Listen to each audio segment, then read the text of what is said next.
Hey, we're Saints Father Chris here. Welcome to our Crucifixional Lifestream. Glad to have you beautiful people with us on this glorious day. Today we're going to talk about something real heavy. It's heavy, like uncomfortable, I'm sure criticisms to come raining down on me, but I want us to think because it's a powerful image for us.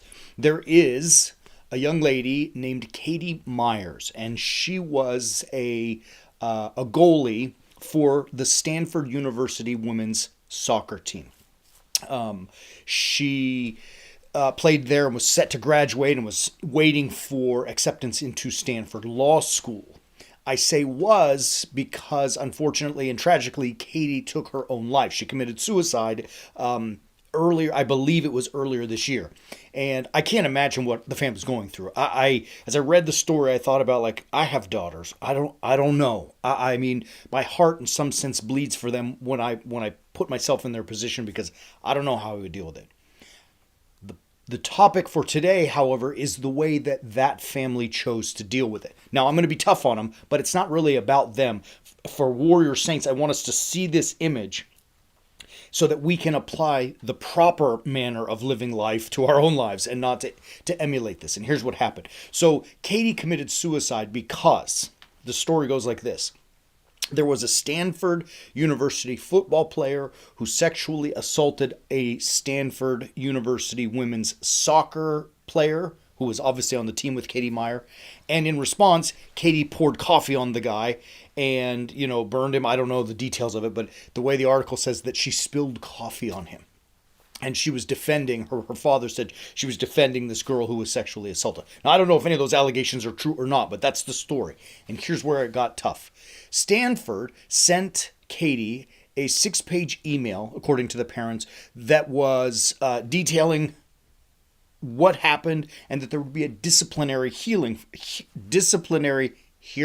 for Katie, at which point she could be kicked out of school, could lose her any scholarships, might not graduate, might not get into law school, all of those consequences that go with her actions. And here in this moment, Katie apparently didn't have it in her to deal with it and committed suicide.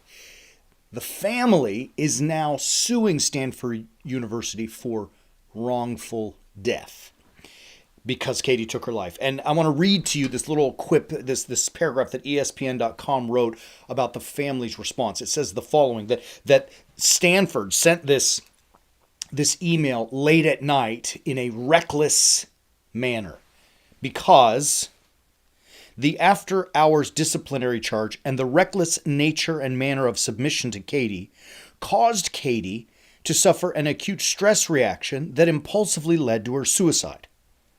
Katie's suicide was completed without planning and solely in response to the shocking and deeply distressing information she received from Stanford while alone in her room without any support or resources. Now, you can obviously hear the pain of a family in that lawsuit and the claims that it makes, but I thought about it and I thought, this is a train wreck. First, it's like this idea that somebody did something and I have to pay them back, right? There's no turning the other cheek. Let's just say that Stanford, who by the way refutes this, they say this lawsuit is frivolous and they'll figure it out. It's between them and the family to fight. But I'm looking at it as an idea for us to think. Number one, where's this retaliation mentality come from? Where's the turn the other cheek, right? That seems, excuse me, non-existent. Number two, where's Katie's responsibility, right? Look, the truth of the matter is, whether that player raped the girl or sexually assaulted her or not, Katie spilled coffee on him, right? That's an action. And there are consequences that go with our actions, and they are trying to, remove themselves from those, the responsibility, owning those actions. Furthermore, Katie, the overemphasis on the drama of the situation. Like, I don't want her to, or wouldn't want her to have lost her scholarships or her possibility at Stanford Law School. But is it that dramatic? Like that? It's definitely a big moment, but is it so dramatic that we go to, and here's problem 4, an extreme reaction? Like, she didn't cry, she didn't fight with them, she didn't make a petition, she didn't protest, she didn't do any of the, she jumped all the way to suicide, right? Like, that's a very extreme reaction to a situation that was certainly dramatic, but was it overly dramatized. And ultimately, the real problem is, where did she stop to call upon the name of the Lord? The Lord will help us through whatever challenges we face in our life. Maybe she was right for dumping the coffee on the guy who did this terrible thing to her teammate. I mean, I don't know. That's not for me to say. But it was a decision that she made, and there are consequences that go with it. And you know what? We just have to realize that in those consequences, when we make decisions, God will be there to provide, to guide us through. Sometimes you got to pay the price for those consequences, absolutely. But nevertheless, the calling upon the name of the Lord to be a thirst quencher. And what I mean is not to talk about a big gulp. I'm talking about God quenching our thirst for comfort, for strength, for vision, for discipline to get through whatever challenge. Now, this is whatever challenge we are facing. Now, this is not necessarily an easy thing for us to do, which is why we at the Warrior Saints movement are putting together a small series. It's going to be a brief mini-series, but to help us, using Katie Meyer's story as an image for us so that we might learn from her and grow from her mistakes.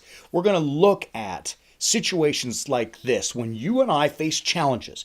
Maybe not as extreme as Katie Meyer's, but when we face challenges, how do we respond? Do we attack? Do we take responsibility? Do we jump to extremes? And ultimately, do we abandon the Lord? I want you guys, because I know that you have your own situations like Katie, all of us do. I want you guys to go right now to warriorsaints.org. We're going to put the first one up, hopefully today. I'm putting us out there. Well, at least it'll go up this week. But the first one in that series will go up this week at warriorsaints.org. Scrolling down, you will find an offering in our academy called The Way of the Warrior Saint. This is an online academic course, if you will. It's not even academic. It's fun, but powerful biblical learning to help us deal with situations and problems in life, such as the one we're talking about today. Don't hesitate. Today is the day. Got to do it. Can't wait. warriorsaints.org and subscribe to The Way of the Warrior Saint. Love you. Be back tomorrow. As always, keep walking on the way of the warrior.